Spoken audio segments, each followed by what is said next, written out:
প্রতি সপ্তাহে নতুন নতুন ভূতের গল্প দেখতে সাবস্ক্রাইব করুন বাংলা ভূতের গল্প চ্যানেলটিকে। সেই সাথে বেল আইকন প্রেস করতে ভুলবেন না। আজকের এই ভূতের গল্পের ভিডিওটি স্ত্রী হরর মুভি অবলম্বনে তৈরি।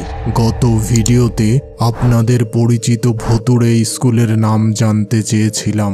আপনাদের পাঠানো সেই ভুতুড়ে স্কুলের নামগুলো এই ভিডিওর শেষে দেওয়া আছে। তখন সময় সন্ধ্যা 7টার মতো হবে। একটি মেয়ে তার বাড়ির উদ্দেশ্যে হেঁটে চলেছে। হঠাৎ তার পায়ের কাছে কিছু একটা ঠেকতেই সে নিচের দিকে তাকালো।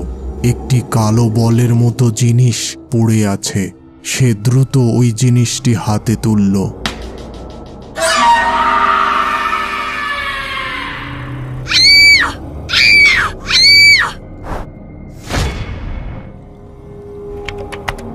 পূজার শেষ 4 দিন ছিল চান্দেরি গ্রামের পুরুষদের জন্য খুবই ভয়ঙ্কর রাত।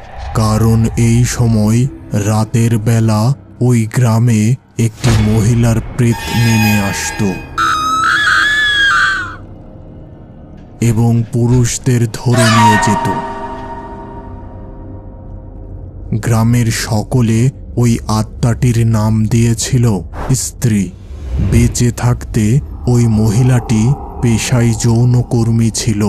অপরূপ সুন্দর রূপের জন্য সকলের কাছে সে আকর্ষণীয় ছিল। একদিন এক ব্যক্তির সাথে তার সত্যিকারের প্রেম হয় এবং তারা বিয়ে করে সংসার করতে থাকে। কিছুদিন পর গ্রাম প্রধান ওই মহিলা ও তার স্বামীর নামে কুৎসা রটনা করে তাদের গ্রামের মানুষের চোখে অপরাধী বানিয়ে ফেলে। এক রাতে গ্রাম প্রধান ওই মহিলা ও তার স্বামীকে হত্যা করে।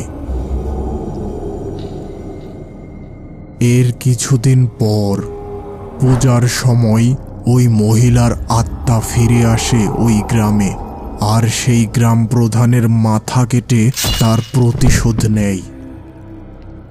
কিন্তু তার প্রতিশোধ এখানেই শেষ হয় না। প্রতি পূজার শেষ 4 রাতে যে সমস্ত পুরুষ বাহিরে থাকত তাদের ধরে নিয়ে যেত কোনো এক অজ্ঞাত স্থানে। গ্রামবাসীকে এই বিপদ থেকে উদ্ধার করতে একদিন এক সাধু ভিকি বাবা আসে এবং সে তার যজ্ঞ বলে জানতে পারে আসলে ওই আত্মাটি যখন বেঁচে ছিল সে কখনো তার প্রাপ্য সম্মান পায়নি। গ্রামবাসীরা তাকে সব সময় অসম্মান করেছে। এরপর ভিকি বাবা গ্রামের প্রধান প্রবেশ পথের কাছে ওই মহিলার একটি মূর্তি স্থাপন করে দেন এবং গ্রামের সকল মানুষকে ওইখানে ক্ষমা চেয়ে সম্মান প্রদর্শন করতে বলেন। আর এরপর থেকে ওই মহিলার আত্মা আর কোনো প্রকার সমস্যা করেনি। বন্ধুরা, আমরা অনেক সময় কিছু জিনিস আমাদের ইচ্ছা ছাড়াও প্রমোশন করি, যেগুলো তোমরা অন্ধভাবে কখনোই ফলো করবে না। এগুলো শুধুমাত্র প্রাপ্তবয়স্কদের জন্য। হ্যালো বন্ধুরা, এই ভিডিওটি মিস করবেন না। আপনাদের জানাতে এসেছি এক নতুন ও মজাদার অনলাইন গেমিং প্ল্যাটফর্ম সম্পর্কে। প্রতিদিন লক্ষ লক্ষ মানুষ এখানে গেম খেলছে এবং পুরস্কার জিতছে। Aviator, funky time, coin flip, পোকার ইত্যাদি সব ধরনের গেম এখানে খেলতে পারবেন। খুব দ্রুত ডিপোজিট ও উইথড্র করতে পারবেন বিকাশ, নগদ এবং রকেট দিয়ে। 7 দিনে 24 ঘন্টা কাস্টমার সাপোর্ট পেয়ে যাবেন। এখনই নতুন সব অফারে অংশগ্রহণ করুন। পিন কমেন্ট ফলো করে সাইন আপ করুন এবং আমাদের প্রোমো কোড ব্যবহার করলে 25,000 টাকা পর্যন্ত ওয়েলকাম বোনাস এবং 200টিরও বেশি ফ্রি স্পিন পাবেন। এই সুযোগটি মিস করবেন না। ওই স্ত্রী নামক আত্মাটির হাত থেকে চান্দেরি গ্রামবাসী রক্ষা পেলেও তাদের সামনে এসেছে নতুন এক বিভীষিকা, মাথা কাটা প্রেত, যে গ্রামের মেয়েদের রাতের বেলা অজ্ঞাত স্থানে ধরে নিয়ে যাচ্ছিল।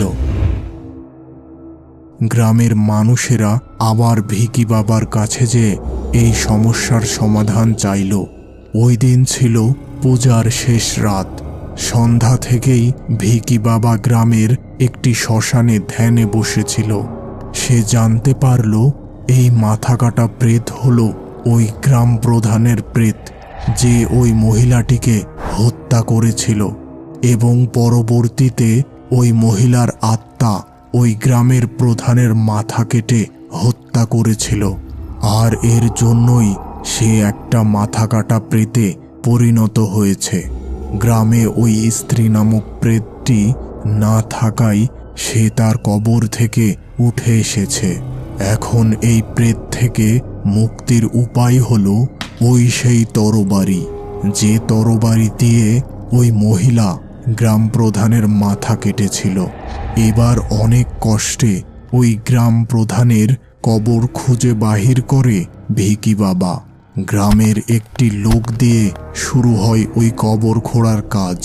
বেশ কিছু সময় পর পাওয়া যায় সেই তরবারি, আর সেই সাথে ওই কবর থেকে তোলা হয় ওই গ্রাম প্রধানের মাথার খুলি। বিশেষ কোনো কারণে এত বছর পরও ওই খুলিটির কোনো ক্ষতি হয়নি। এবার ভিকি বাবা ওই তরবারি দিয়ে এক কোপে ওই খুলিটি কেটে দুই ভাগ করে ফেলল এবং কিছু মন্ত্র পড়ে ওই খুলিটির এক অংশ পুড়িয়ে ফেলল এবং অপর অংশ নদীর পানিতে ভাসিয়ে দিল। আর এর পরে গ্রামের ওই সব হারিয়ে যাওয়া মেয়েরা ফিরে আসতে লাগলো, কিন্তু তাদের মাথায় কোনো চুল ছিল না।